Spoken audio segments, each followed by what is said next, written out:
বিসমিল্লাহির রহমানির রহিম। সুপ্রিয় দর্শক, আসসালামু আলাইকুম। আশা করছি সকলেই নিশ্চয়ই খুব ভালো আছো। আলহামদুলিল্লাহ, আল্লাহর রহমতে আমিও ভালো আছি। শাহনাজ কিচেনে আরো একটি নতুন রেসিপি দেখার আমন্ত্রণ সবাইকে। আমার আজকের রেসিপি পটেটো ব্রেড স্ন্যাক্স। এটা তৈরি করা খুবই সহজ আর খেতে ভীষণ সুস্বাদু। এটা তোমরা বিকেলে চায়ের সাথে পরিবেশন করতে পারো, আবার চাইলে বাচ্চাদের টিফিনেও দিতে পারো। আশা করছি আমার আজকের এই সহজ রেসিপিটা তোমাদের ভালো লাগবে। রেসিপি ভালো লাগলে লাইক, কমেন্ট, শেয়ার করতে ভুলে যেও না। আমার চ্যানেল নতুন হয়ে থাকলে চ্যানেলটি সাবস্ক্রাইব করে বেল বাটনটি অন করে দিও আমার পরবর্তী ভিডিওর নোটিফিকেশন সবার আগে পাওয়ার জন্য। তাহলে চলো রেসিপিটা শুরু করি।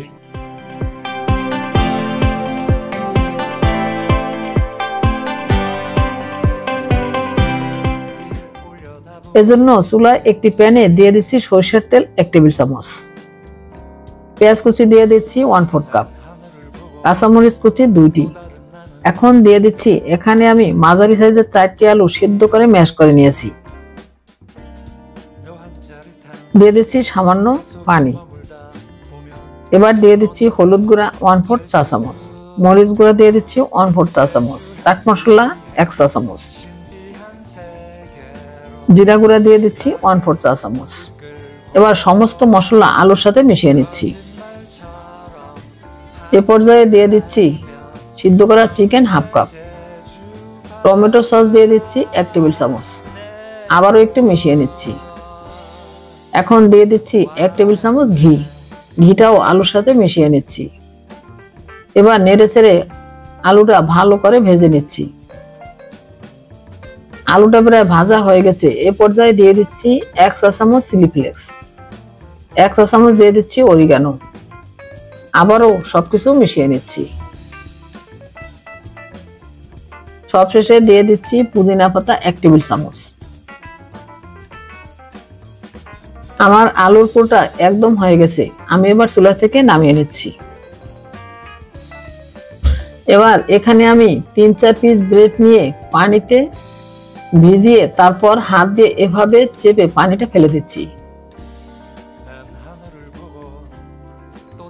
তারপর ব্রেডগুলো হাত দিয়ে এভাবে ম্যাশ করে নিচ্ছি। এ পর্যায়ে দিয়ে দিচ্ছি ডিম 1টি, ডিমটাও ব্রেডের সাথে মিশিয়ে নিচ্ছি।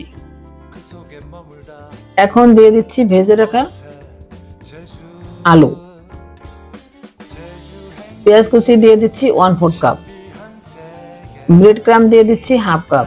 এবার হাত দিয়ে সবকিছু ভালোভাবে মিশিয়ে নিচ্ছি। মেশানো হয়ে গেলে হাতটা ধুয়ে হাতে কিছুটা তেল মেখে এভাবে গোল শেপ দিয়ে নাস্তাটি বানিয়ে নিচ্ছি। এই তো একটা বানিয়ে নিয়েছি। তোমাদের সুবিধার্থে আরো একটি বানিয়ে দেখাচ্ছি। আরো একটি বানিয়ে নিয়েছি আর একই ভাবে সবগুলি বানিয়ে নিয়েছি।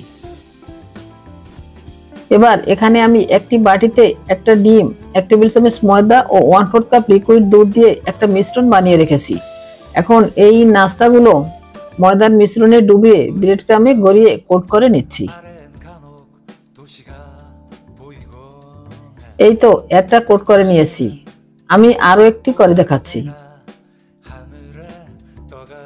আরো একটি করে নিয়েছি আর একই ভাবে সবগুলি কোট করে নিয়েছি। এবার ভাজার পালা। ভাজার জন্য চুলায় একটি প্যানে পরিমাণ মতো তেল দিয়ে গরম করে নিয়েছি। এবার নাস্তাগুলো দিয়ে দিচ্ছি।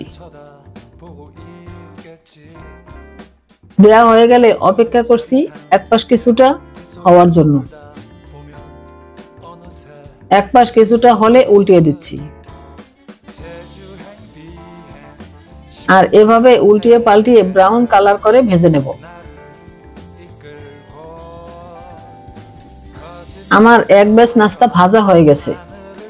আমি এবার প্যান থেকে তুলে নিচ্ছি আর একই ভাবে সবগুলো নাস্তা ভেজে নেব। আমি সবগুলো নাস্তা ভেজে নিয়েছি আর এরই মাঝে তৈরি হয়ে গেল ভিন্ন স্বাদের ইউনিক একটি নাস্তা। এটা কিন্তু খেতে দুর্দান্ত হয়েছে। আমার আজকের এই সহজ রেসিপিটা তোমরা বাসায় একবার হলেও ট্রাই করতে পারো। আশা করছি ভালো লাগবে। রেসিপি ভালো লাগলে একটা লাইক দিও। আজ তাহলে এ পর্যন্তই। কথা হবে নেক্সট ভিডিওতে। সে পর্যন্ত সবাই খুব ভালো থেকো। আল্লাহ হাফেজ।